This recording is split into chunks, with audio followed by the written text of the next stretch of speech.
اور بہت سے لوگوں نے کوشش کی کہ اس واقعے کو نظر انداز کر دیا جائے، اور بہت سے لوگوں نے اسے قبائلی مخاصمت کا ایک واقعہ بنا کے پیش کر دیا، لیکن یہ واقعہ صحرا تک محدود نہیں رہا۔ یہ واقعہ خوشبو بن کے نکلا اور دنیا میں پھیل گیا اور یاد بن کر ہمارے دلوں میں زندہ ہے۔ تو اس نے صرف لٹریچر کو نہیں، ہماری زندگی کے ہر شعبے کو متاثر کر دیا۔ بے شک۔ مثلاً آپ دیکھیں کہ اس زمانے کی سیاست پہ اس کے کیا اثرات ہوئے، تاریخ پہ کیا اثرات ہوئے، ہمارے عقائد پہ کیا اثرات ہوئے، ہمارے روزمرہ معاملات پہ، ہمارے موقف پہ، ہماری ضمیر پہ، ہر چیز کو اس نے بدل دیا یا جھنجھوڑ دیا۔ تو اسی طرح جتنے شعبے ہیں، میں سمجھتا ہوں لٹریچر کے باہر بھی اگر آپ پینٹنگز میں دیکھیں تو اس پہ بھی اثر ہوا ہے، گائکی پہ ایون اثر ہوا ہے، نوحہ آ گیا ہے بالکل۔ جو صرف انہی کے لیے ہوتا ہے، مرثیہ، سوز خانی، یہ دیکھیے سارے ہر چیز پہ واقع کربلا کا اثر ہے، بلڈنگز پہ ہے، جس طرح کی روضے بنائے گئے ہیں کربلا میں، وہ دیکھیں ہر جگہ ان کی کاپی ہوتی ہے، تو ہمارا فن تعمیر متاثر ہوا ہے۔ اگر آپ لکھنؤ جائیں تو لکھنؤ میں آپ عاشور خانہ آصفیہ دیکھیں، یا باقی جو نوابین ہیں ان کی امام بارگاہیں دیکھیں، ان کے بیگمات نے جو امام بارگاہیں بنوائی ہیں وہ دیکھیں، وہ اس وقت انٹرنیشنل ہیریٹیج میں شامل ہیں۔ بالکل صحیح۔ ہر چیز پہ اثر ہوا۔ اسی طرح ہمارے لٹریچر پہ بھی اس کا اثر ہوا۔ تب کوئی ایسی صنف نہیں ہے جس پہ اس نے اثر نہ کیا ہو، کیونکہ بیسیکلی یہ ایک نیریٹو ہے، ایک بیانیہ ہے جس نے ہر چیز کو متاثر کیا ہے۔ خاص طور پہ دو تین اصناف تو اس واقعے کے نتیجے میں پیدا ہوئی ہیں یا پھلی پھولی ہیں، جیسے مرثیہ ہے، جیسے سلام ہے، جیسے نوحہ ہے۔ بالکل صحیح۔ اس کے بعد بھی ہماری نظم پہ اس واقعے کا شدید اثر ہے، صحیح۔ اور خاص طور پہ ہماری غزل جو ہے اس نے بہت زیادہ اثرات لیے۔ شاعری میں مرثیہ نگاری کے علاوہ ان طریقوں سے بھی جو ہے اپنا اظہار کیا گیا ہے، آپ یہ کہنا چاہ رہے ہیں۔ بالکل صحیح۔ صاحب میر انیس کی اگر بات کریں اردو لٹریچر میں، پھر جس طریقے سے مرثیہ نگاری کی گئی اور ان کی جو ایک کنٹریبیوشن کہا جائے، میری اصلاح ضرور کیجیے گا جہاں ضرورت ہو، تھوڑا سا اس حوالے سے بات کرتے ہوئے۔ دیکھیے کوئی بھی شاعر ایک دم باہر نہیں آتا۔ ٹی ایس ایلیٹ ایک انگریزی کریٹک ہیں، ان کا کہنا ہے کہ ہر بڑا شاعر اپنے سے پہلے بڑے شاعروں کے کندھوں پہ کھڑا ہوتا ہے، اگر وہ کندھا نکال لیں تو گر جائے گا۔ اس کی قد و قامت کے لیے پیچھے بہت سے لوگوں نے کام کیا ہوتا ہے۔ تو میں سمجھتا ہوں کہ جب ہم انیس کا نام لیتے ہیں تو ہم عربی کے ان مرثیہ نگاروں کو ہمیں یاد رکھنا چاہیے، پرشین کے مرثیہ نگاروں کو یاد رکھنا چاہیے، پھر وہاں سے ہوتا ہوا مرثیہ جو ہے ہندوستان میں داخل ہوا تو یہ پہلے انڈیا کے ساؤتھ میں گیا، صحیح، یعنی دکن جسے ہم کہتے ہیں، حیدرآباد دکن۔ تو دکن میں گیا، دکن میں اردو مرثیے کے ابتدائی شاعر سامنے آئے۔ یہ مرثیے کے 9 حصے ہیں، یہ کہیں کسی ایک جگہ کسی ایک وقت میں ڈیولپ نہیں ہوئے، یہ تھوڑا تھوڑا سبھی نے حصہ ڈالا ہے۔ اور 19ویں صدی میں جب ہم پہنچتے ہیں تو 4 شاعر ایسے ہیں جن کو اگر وہ نہ ہوتے تو انیس بھی نہ ہوتے، صحیح، اور ان میں ایک ان کے والد ہیں خلیق، ایک ضمیر ہیں، ایک دلگیر ہیں، اور اسی طرح ایک شاعر اور ہے۔ تو یہ 4 شاعر جو ہیں انہوں نے انیس کو وہ ماحول فراہم کر دیا ہے، وہ ڈھانچہ فراہم کر دیا جس پہ کھڑا ہو کے وہ مرثیے کا تاج محل بنا سکتا تھا۔ تو یہ سارا یعنی جو بیک گراؤنڈ ہے اس کے پیچھے بہت سے شاعروں نے کام کیا ہے۔ سر شاعر مشرق علامہ اقبال، پھر ان کا بھی تو ایک اہم کردار رہا، اس حوالے سے بات کرتے ہوئے۔ اقبال کے جو مرثیے ہیں، ایک مرثیہ تو انہوں نے اپنے استاد کا لکھا تھا ذوق کا۔ مرثیے کو بھی ہم 2 حصوں میں رکھتے ہیں، ایک شخصی مرثیے ہیں اور ایک وہ مرثیے ہیں جو کربلا والوں کے لیے مخصوص ہیں۔ مثلاً اقبال نے جو اپنی والدہ کا مرثیہ لکھا وہ بہت مارکے کی چیز ہے۔ اسی طرح انہوں نے اپنے استاد کا مرثیہ لکھا ہے داغ دہلوی کا۔ تو اقبال نے ویسے جو کربلا سے لی ہے، روشنی لی ہے، جو قوت لی ہے، وہ بڑی قابل دید ہے۔ کسی شاعر نے شاید اتنا کربلا کو اپنے لیے آئیڈیل نہیں بنایا۔ بالکل صحیح۔ 2 شاعر ایسے ہیں جن کا ہیرو جو ہے وہ حسین ہے، ان میں سے ایک شاعر اقبال ہیں اور ایک جوش ہیں، جوش ملی آبادی۔ صحیح۔ تو اقبال کے ہاں آپ دیکھیں نا کہ جتنے بھی شعر ہیں کہ صدق خلیل بھی ہے عشق، صبر حسین بھی ہے عشق، مارکہ وجود میں بدر و حنین بھی ہے عشق، غریب و سادہ و رنگین ہے داستان حرم، نہایت اس کی حسین ابتدا ہے اسماعیل۔ یا اسی طرح نکل کر خان کہوں سے ادا کر رسم شبیری، یا وہ کہیں کہتے ہیں قافلہ حجاز میں ایک حسین بھی نہیں. سبحان اللہ. تو یہ جو لیڈرشپ کا بحران ہے ہمارے اس ایریے میں جہاں یہ واقعہ ہوا عربوں میں, تو اس پہ اقبال نے بہت عمدہ کامنٹ کیے ہوئے, اور اس شاعری میں کچھ شخصیات سے وہ بہت کام لیتے ہیں اور کردار ان کی شاعری میں آئے ہیں. ان میں حسین ایک بڑا کردار ہے جو ان کی شاعری کے پیچھے کام کرتا ہے. بالکل صحیح. سر میں پروفیسر صاحب آپ کی طرف بڑھتے ہوئے, کلام تو ہم سنیں گے لیکن تھوڑی سی بات چیت کرتے ہوئے, سر آپ ایک مینٹور بھی ہیں, ایک ٹیچر کی حیثیت رکھتے ہیں. محرم کا جو مقدس مہینہ ہے اس کی فضیلت کے بارے میں اگر ہم بات کریں, اور پھر یہ اسلامی جو سال ہے اس کے آغاز میں یہ پہلا مہینہ ہے, سو اس کو تو پھر فوقیت اور اہمیت زیادہ حاصل ہوئی. اس حوالے سے میں چاہوں گی. الحمدللہ یہ مہینہ اللہ تبارک و تعالیٰ سے منسوب ہے, اور یہ مہینہ سب سے بڑا ہمیں سبق یہی دیتا ہے کہ حضور صلی اللہ علیہ وآلہ وسلم کا جو پیغام ہے اس کو ہم نے آگے پھیلانا ہے, اور اس کے لیے کسی قسم کا کوئی کمپرومائز نہیں کرنا, بے شک, اور ظلم کے خلاف آواز بلند کرنی ہے. بے شک. یہ ایک بہت بڑا لیسن ہے, اور یہ ہماری آخری جو آپ کا خطبہ تھا اس میں آپ نے یہی فرمایا تھا کہ یہ میں آپ کو پیغام دے کے جا رہا ہوں, اور آگے اب آپ کی ذمہ داری ہے اس کو آگے پھیلانا. آگے پھیلانے کے سلسلے میں اگر کوئی رکاوٹ, اگر کوئی آپ پہ ظلم کرتا ہے, آپ کو جہاد ہر طرح کا کرنا چاہیے, اس کو جتنا بھی ہم رزسٹ کر سکتے ہیں, جس کو یہی تو اصل جہاد ہے. تو الحمدللہ یہ مہینہ ہمیں یہی سبق دیتا ہے کہ ظلم کے خلاف ڈٹ جائیں, یہی زندگی ہے, اور یہی حضور صلی اللہ علیہ وآلہ وسلم کا. اور پھر اس مہینے میں یہ بڑی حرمت والا مہینہ ہے, اس میں ہمیں اپنے تھوڑا سا احتساب کرنا چاہیے, لوگوں کی عزت و احترام کرنا چاہیے, کسی کی چغل خوری نہیں کرنی چاہیے, کسی کی غیبت نہیں کرنی چاہیے. یہ چیزیں بھی ہمارے اسی مہینے میں ہمیں بتایا جاتا ہے کہ اس کا بھی ہم نے خیال رکھنا ہے, اور اس مہینے خصوصی طور پہ گناہوں سے بچیں اس مہینے میں. تو میری تو یہی استدعا ہے کہ ویسے تو ہمیشہ بچنا چاہیے, مگر حضور صلی اللہ علیہ وآلہ وسلم کے حکم کے مطابق اس مہینے میں خصوصی طور پر اپنے آپ کو جس کو کہنا چاہیے اتباع رسول میں ڈھال لیں اپنے معاملات. واہ, سبحان اللہ, سبحان اللہ, سبحان اللہ. صاحب, ڈاکٹر صاحب میں ضرور جاننا چاہوں گی, ہم مرثیہ نگاری کے حوالے سے بات کریں, عربک لٹریچر سے جو پھر یہ اردو لٹریچر میں یہ روایت ٹرانسفر ہوئی, منتقل ہوئی یا وہاں تک پہنچی, تھوڑا سا اس کا بھی بیک گراؤنڈ بتائیے گا. اصل میں مرثیہ تو عرب میں ہر زبان میں ہی ہے. مرثیہ بیسیکلی لفظ رسا سے نکلا ہے, اور اس کی جمع ہے مراثی. ٹھیک ہے. تو یہ جو لفظ رسا ہے اس کے لغوی معنی ہے مرنے والے پہ رونا اور اس کے اوصاف بیان کرنا. صحیح. ٹھیک ہے. تو عرب میں چونکہ پری اسلام پیریڈ آپ دیکھیں تو عربوں کی نہ کوئی حکومت تھی, عربوں کی نہ کوئی کرنسی تھی, عربوں کی نہ کوئی قومی فوج تھی, عربوں کے پاس نہ کوئی بادشاہ تھا. یعنی یہ اپنے قبیلوں کے سرداروں کے حکم پہ چلتے تھے, قبیلے کے سردار کا حکم ہی فائنل ہوتا تھا, اور یہ لڑائیاں کرتے رہتے تھے. صحیح. ان کے پاس کوئی ذریعہ آمدنی نہیں تھا, صحرا میں اگتا کچھ نہیں تھا, تو فنڈ ریزنگ کا ایک طریقہ جنگ تھی. صحیح. تو یہ ایک دوسرے پہ حملے کرتے رہتے تھے. تو اب عربی میں ایک محاورہ ہے کہ خدا تمہیں صبح کی غارت گری سے بچائے.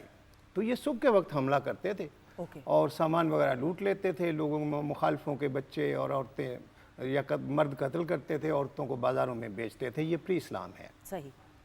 تو ظاہر ہے کہ یہ جو موت کا ریشو ہے آپ دیکھیں کہ وہ بہت زیادہ تھا, بہت زیادہ تھا. تو شاعر کی اہمیت بہت تھی.